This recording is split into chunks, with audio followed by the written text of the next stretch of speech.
Alright friends, just like we use substring method, there is also a method called subSequence. So we achieve the same result using string slicing. So I come here, after that, after the message, I put my dot notation, and after I use subSequence. So what's my begin index and what's my end index? I give it.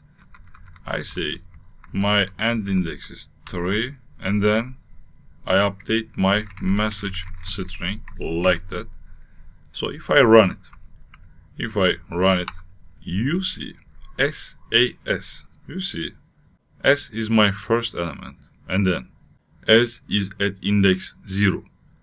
A is my second element, which is at index 1. S my third element, which is at index 2. So index 3, my end index, is not included.